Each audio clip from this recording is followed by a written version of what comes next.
Thank you guys for coming. You're gonna need to walk this off. Or run it off because I'm the Flash. Did you girls order a stripper? Take it off. I meant take off your pants, not your eyes. Have we heard from the guys yet? What did you just do? I swing got peanuts from a bar.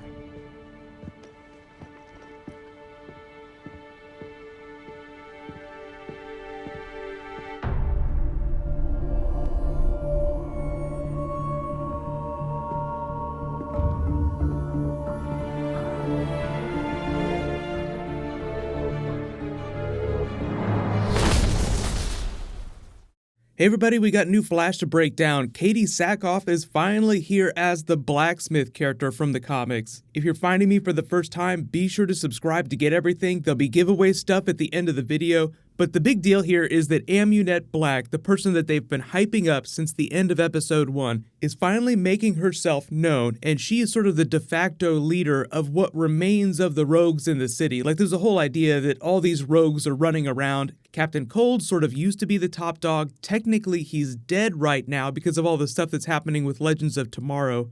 But power abhors a vacuum, so naturally some other rogue would step up, and that's pretty much the way it happened in the comics. It's right out of early Jeff Johns, Wally West era Flash. He did this big thinker arc. Amunet Black was a big part of that, even though they weren't necessarily working together.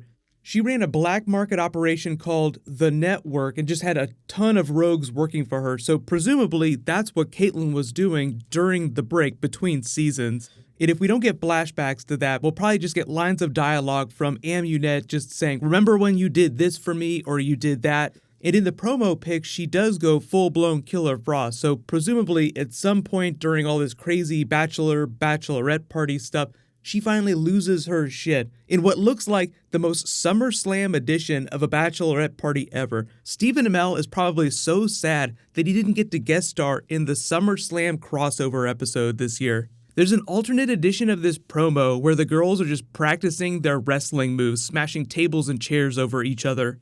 But obviously you have all that stuff going on. It is an Arrow crossover because they have Felicity. I don't know if they're going to have any Oliver stuff in the episode because it's actually kind of hard to do crossover episodes. So if we don't see a lot of him in the episode, it's just because his schedule was so crazy. And when you're the main actor on one of the TV shows, like if you're Barry or you're Oliver, you're almost in every single scene of an episode, and right now they're filming episode 9 for both of the TV shows. I think they're almost done filming their mid-season finale crossover episodes. But the producers said that part of the conceit is that something happens to Barry while they're at this bachelor party. Like he says, I went to the bar to get peanuts. So either he's using Caitlin's special alcohol or some special formula to allow him to get drunk, like, hey, we want you to have a fun time, so we're going to make something special for you so that the alcohol doesn't burn through your system. It's basically 500 proof. I figured if anybody could use a drink tonight, it was you. So, here's to bet. Bet.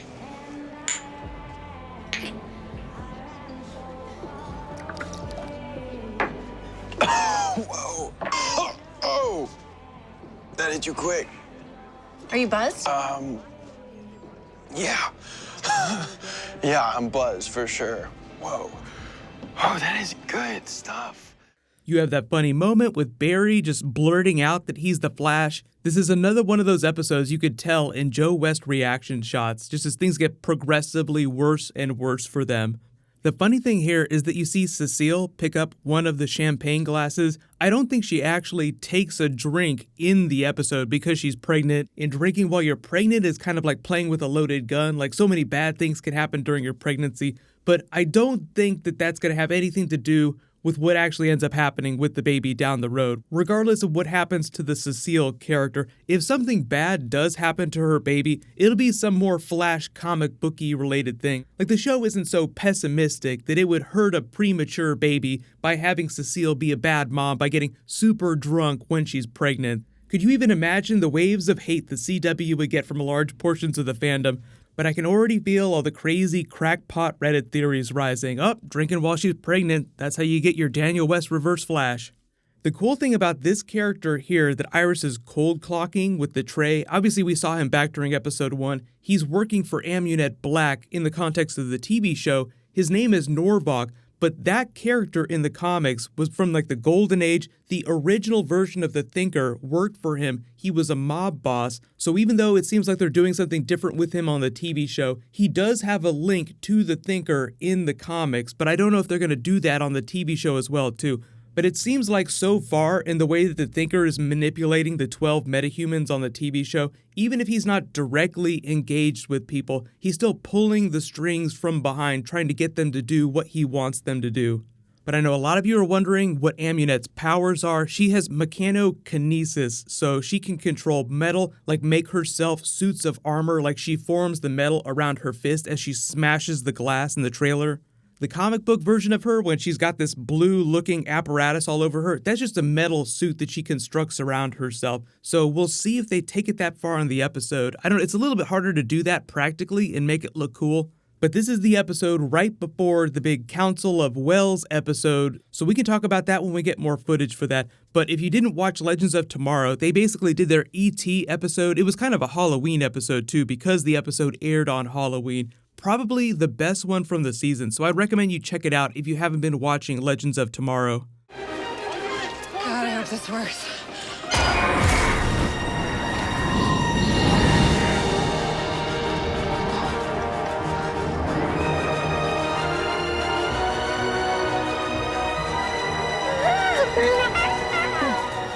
Hang on.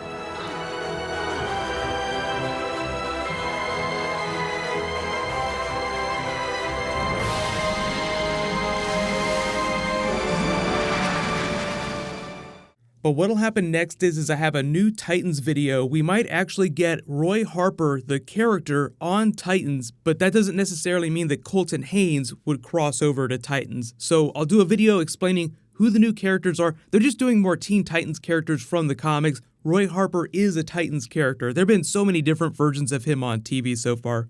But there's a new round of that Flash Ring giveaway. All you have to do to enter is be a subscriber, leave a comment on this video. Thor Ragnarok is this weekend too, so I'll be posting Easter egg videos and more spoilery reviews and stuff across the weekend. Click here for my episode 4 video, and you can click here to learn all about what's going on with Shazam.